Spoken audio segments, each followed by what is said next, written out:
So Fitorja is nestled halfway up a mountain. We're already quite high here, and it's a few more meters up to Fitorja.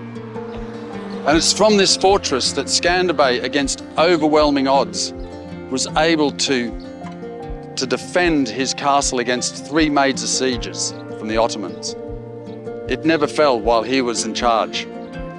This was because of his guerrilla tactics, his alliances. He was very diplomatic, and also he had a superior knowledge of the terrain. This gave him an enormous advantage over the Ottomans. So in 1443, the Ottomans were dealt a crushing blow by the Hungarians at the Battle of Nëse, which is in present-day Serbia. Skanderbeg was part of that contingent, and he took the opportunity to defect from the Ottomans, and he took with him some Janissaries who were also Albanian. He never forgot his homeland, and he returned here to this castle to stand against the onslaught that was about to hit this country. At the time he arrived, there were many competing large families, all jostling for #1 position. And he knew that these divisions would not hold up against the Ottoman armies. So in 1444, he called a conference of Lezha, which is a city just slightly north of Fitorja. And there he made them all agree that they would share resources, share armies, and that he would be the #1 amongst equals. In other words, he'd be the commander-in-chief of the armies. Everyone agreed, and they got ready for this large invasion that was about to happen. The Council of Lezha laid down the foundations for what would be an alliance amongst these families for over the next 2 decades. This is the gate of his castle at Fitorja. Let's go in and have a look.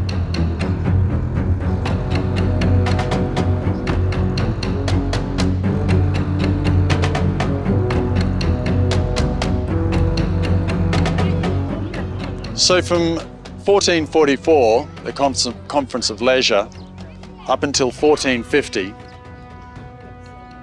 various battles were fought between the Albanian forces and the Ottomans. But in 1450, Murad II, the Sultan, had had enough. He was going to solve this problem in Albania once and for all. He needed Albania as a launching pad to get to Italy. So he launched a massive invasion in 1450. He sieged this castle with cannons and men, with an army of anywhere between 100 and 150,000 people, depending on which sources you use. Skanderbeg's combined forces were anywhere between 10 and 15,000. That's a massive difference. Within the castle, a few men were placed, not a large contingent, under a commander called Conti. The plan was that Conti would hold the castle and Skanderbeg would be roaming around in the countryside, hassling the Ottoman Empire the Ottoman army as much as possible. He retreated to a mountain behind this large one behind us that gave him commanding views of the plains, and he could see what the Ottomans were doing, and he would attack where he thought there was a weakness. He disrupted their supply lines, and they had to buy food from the Venetians. Also, the Albanian people themselves, the peasants, the people working the fields, they were also trying to sabotage the Ottomans as much as possible. They were also part of this resistance. It was a combined effort, not just of military men, but the farmers. Everybody was standing up against the Ottomans. But Murad II, he tried to get this castle, and he even tried to bribe Conti, the general here, with no success. He wasn't successful, and in October 1450, he retreated. This first victory of Skanderbeg was really important because it solidified him in the eyes of his people and also foreign international supporters that he could do this job, that he was a good general, he was a great general, and that he could bring the fight to the Ottomans.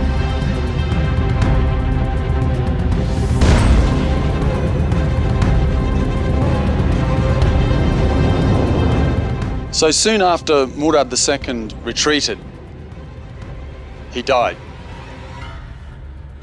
And his son, his successor, Mehmet II, took up the fight. And in 1466, Mehmet returned to Albania with an army about equal in size to his father's. But Mehmet had learnt from the mistakes of his father. And this time, he was ruthless. When he entered Albania, they massacred peasants because they knew that they were supplying Skanderbeg with the needed food. They laid waste to the land to make sure that they couldn't farm it and that Skanderbeg would be cut from supplies. And once again, they sieged this castle for the second time. Skanderbeg used the same tactics that were so successful in the first siege. Conti took charge of the castle once again, and Skanderbeg roamed the lands, annoying the Ottoman army as much as possible. With cannons, they fired against this castle. Now, you would think cannons in those days would very easily bring down a castle. It has to be remembered that this was new technology. And cannons, many of the cannonballs would either fall short or fly over the castle. And many of those large cannons could only be shot 2 to 3 times a day because they generated so much heat in the barrel. But regardless, Mehmet II, no matter how great a commander he is, he just wasn't a match for Skanderbeg. And he had to call off the second siege. To the south of here, he made a castle at Elbasan to ensure that he had a presence when he withdrew. This second siege really proved to everybody that Skanderbeg was the man. 2 sieges, both against the biggest army that was in Europe at the time, against a very small force of 10 to 15,000 men. 2 times, Skanderbeg was on a roll.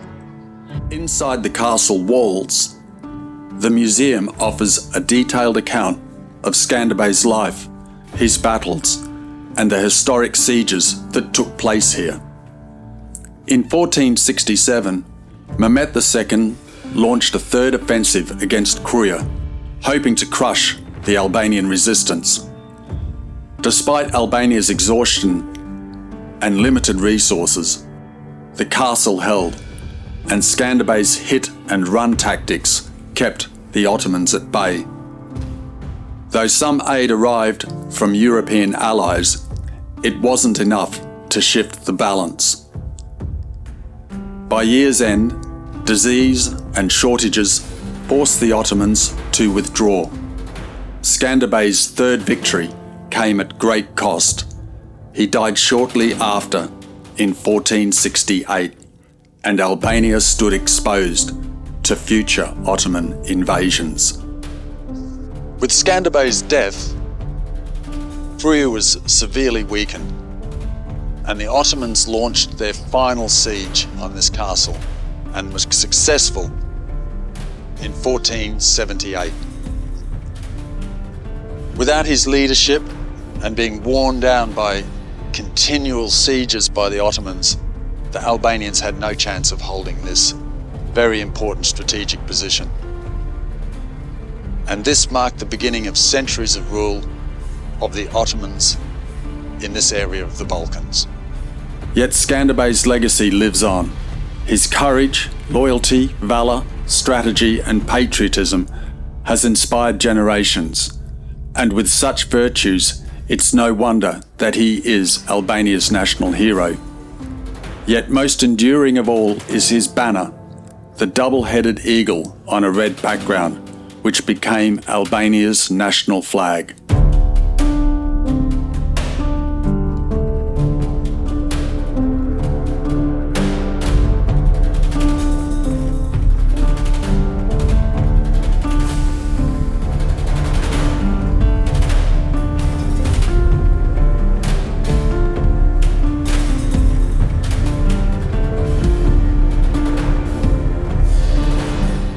Located within the Krüja Castle complex is the National Ethnographic Museum of Krüja. Housed in an 18th century Ottoman residency once owned by the Toptani family, the building showcases traditional architecture with its closed porch, courtyard, and stone staircase. The museum highlights the region's crafts, customs, and everyday life, using interactive storytelling, multimedia exhibits, and virtual reality experiences.